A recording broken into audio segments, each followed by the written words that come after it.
start by saying that I strongly oppose Bills 7756, 7764, and 7790, and I strongly approve the ultrasound bill 7489.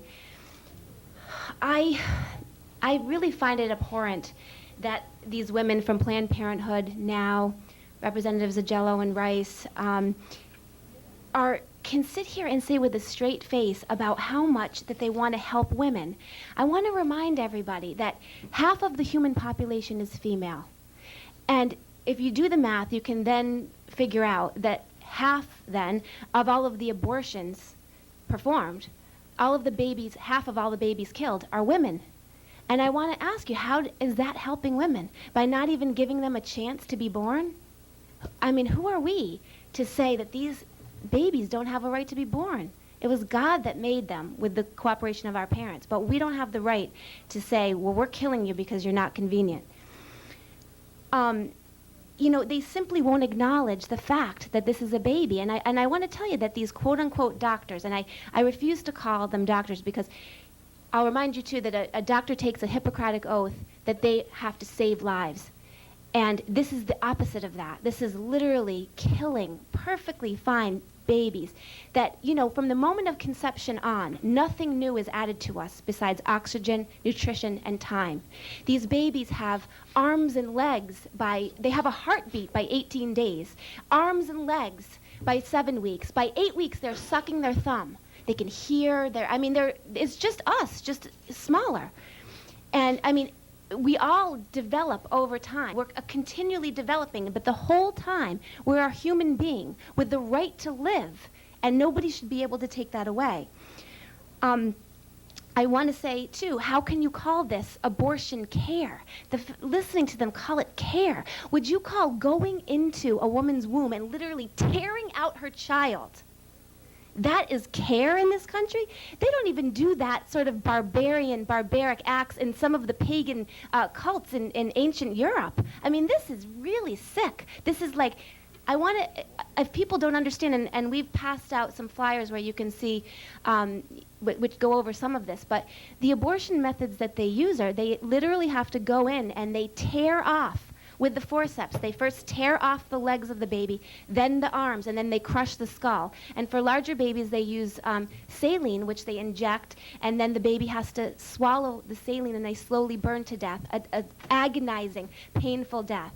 But this is what they are calling. They're sitting here in a very, pleasant tone, talking about helping women, and they're calling that burning babies to death and dismembering their bodies care. I hope that you guys can see through that. I also want to remind you that people like Planned Parenthood have a lot to gain by pushing bills like 7756, 7764, and 7790. This is money for them. It's a business for them, and I want to give you an example to illustrate that. This past October 6th, during the 40 Days for Life campaign, there was a woman named Abby Johnson. She was the director of the Planned Parenthood in Bryan, Texas. And she had been at that Planned Parenthood for 8 years. But for the first time, she was present when they did an ultrasound of a 13-week-old baby. And she looked at the screen, and she saw them put the cannula in, which is the device they use to suck off to dismember the baby.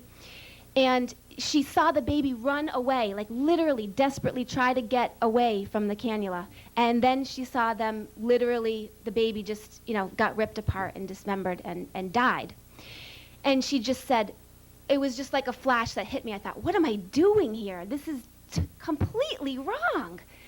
And, from that day forward, she quit.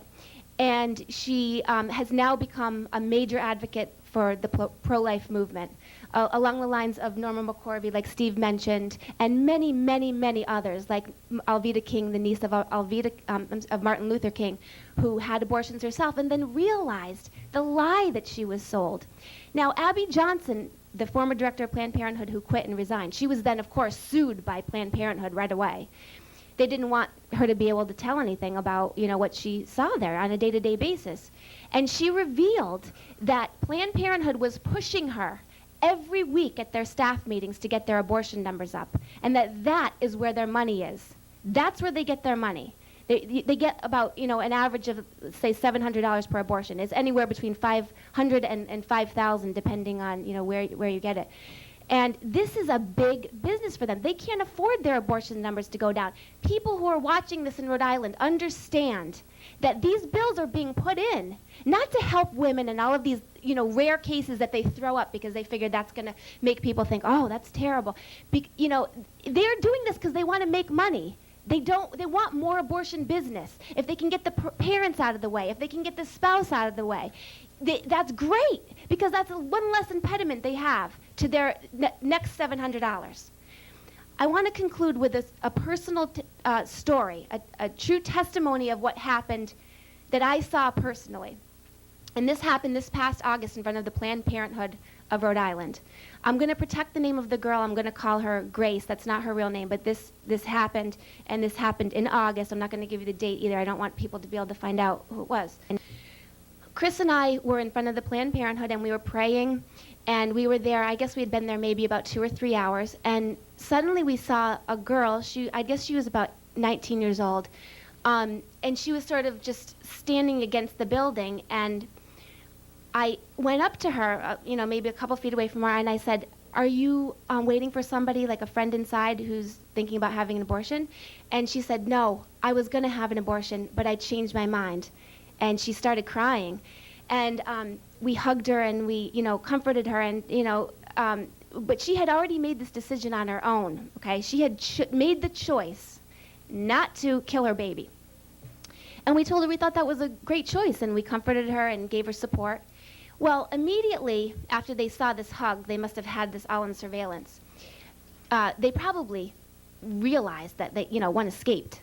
That, oop, there goes $700, like, get out there. So 2 of them came out from Planned Parenthood. They called themselves social workers.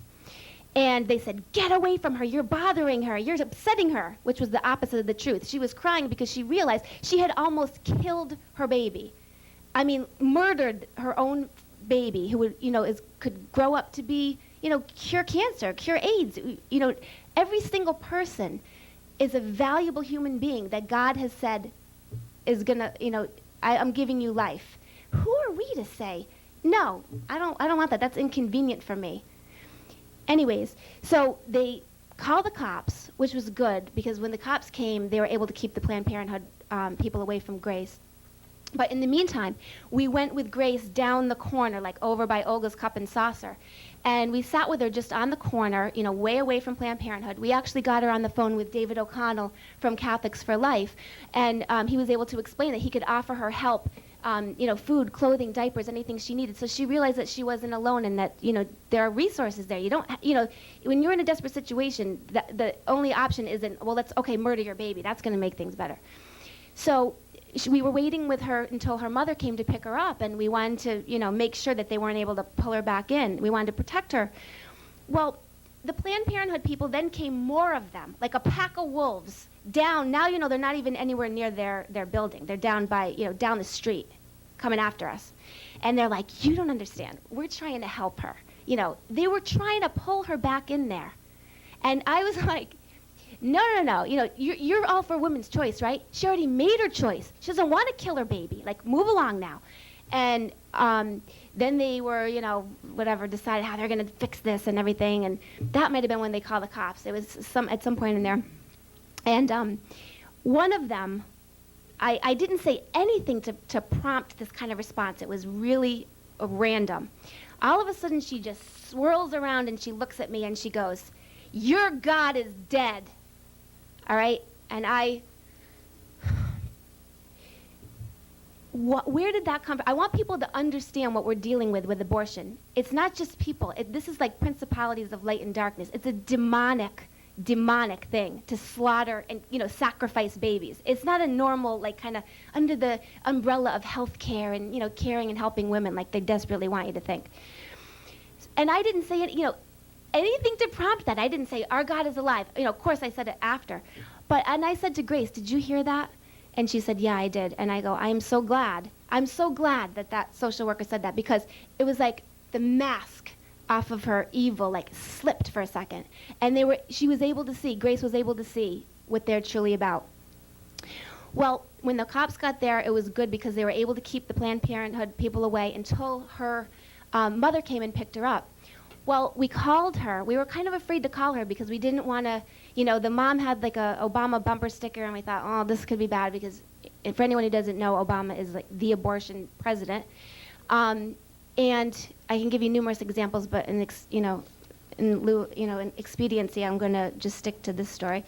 And we were afraid that if we called, maybe it would, rock the boat, and then, somebody in the family would say they wanted her to get the abortion or whatever. So we waited, and I figured out the time, and we called her. It was, I think, 2 weeks ago, and we said who we were, and she was so happy to hear from us.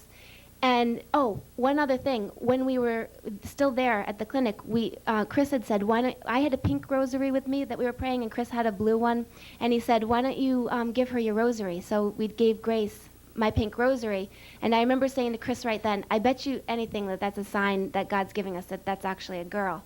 Well, when we called Grace a couple weeks ago, not only is she still pregnant, but she's due tomorrow. She's due March 17th, and she's having a baby girl. And I just want to let you know that if it were up to the Planned Parenthood people, they were desperate to get her back in there. And I really think that if we hadn't been there, but I mean, I give up. It wasn't, it was all God's doing. And actually, that night, we had a lot of people from St. Charles, our prayer group, where we go every Thursday night at 7 p.m. in South Providence, that were praying for her. I really think that if we weren't there, she would have had that abortion. Her baby that is going to be born tomorrow, a beautiful, healthy baby girl, would have become one of their statistics and just another $700 for Planned Parenthood. Are you lost? Seek love and put Jesus in your heart. Are you lost? Too far to see Jesus where you are.